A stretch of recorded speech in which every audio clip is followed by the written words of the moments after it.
Lush. I'm here in the Hub Culture Pavilion in Davos. It's day 3 for us, and I'm now very pleased to be joined by Yana, the CEO of Intelligence Squared Group and also the co-founder of Outset Contemporary Art Fund.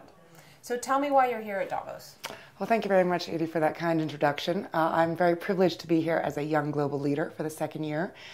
We have been here for several days and are championing some big ideas that are going to improve the state of the world. So what do you think we could do about youth unemployment, that kind of thing?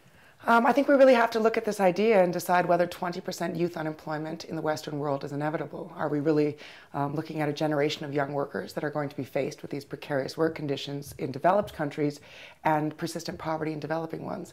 I think what I've come here to suggest is that we really need to reinvent the way that we're studying humanities to ensure that creativity becomes a really essential life skill that we look to for the future.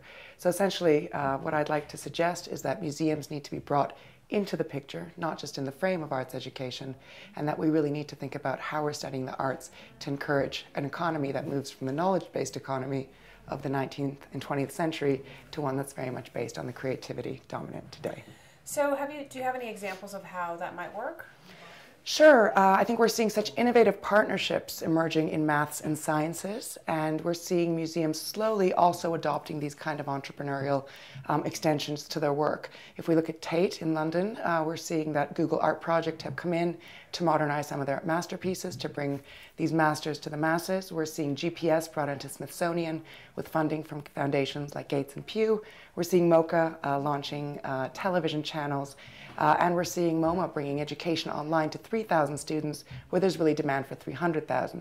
So I guess what I'm saying is that museums are slowly evolving, but there's certainly room to forge the kind of partnerships that we're seeing with edX, Coursera, Udacity, and the like. So I totally agree, because I took my daughter to the Met the other day, and while it was fine to go to the Egyptian room, once I took her into the Matisse, I was saying, literally, it was like a whirlwind tour going, that's a really, really famous painting. She's going, can we go home? Can we have lunch?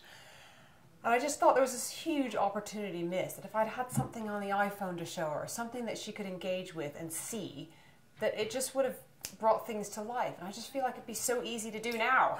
And as you say, the facts are a commodity now. So we can Wikipedia, we can Google any answers that we like.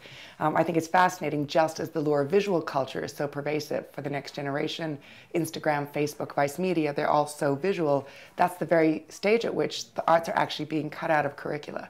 So I'd love to suggest that the arts get put back in and that they're actually looked to save us and to take this education to a new level, teaching unprecedented numbers in unprecedented ways.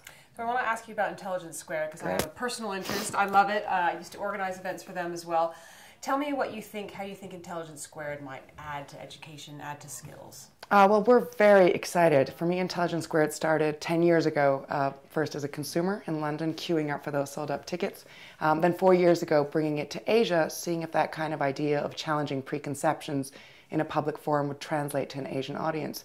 It's been terrific over the past 4 years, bringing it to Hong Kong. We're staging our first debate in Singapore this Saturday, and now running the operation from London as well, recognizing that what we're doing is not just bringing the dialogue to audiences now on 5 continents, we're also partnering with the Googles of this world to launch channels like Versus TV, which I encourage everyone to watch, and doing debates once a month about issues like whether every child needs a mommy and a daddy, buy a goat for Christmas or not, whether aid works.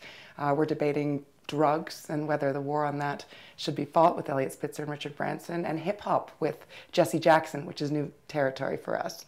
So I think for us, education is such an important part of what we're doing, and through technology, through extended partnerships with new geographies, we're able to get that reach out in unprecedented ways. Yana, thanks so much for coming into the pavilion here, and I'm Edie Lush.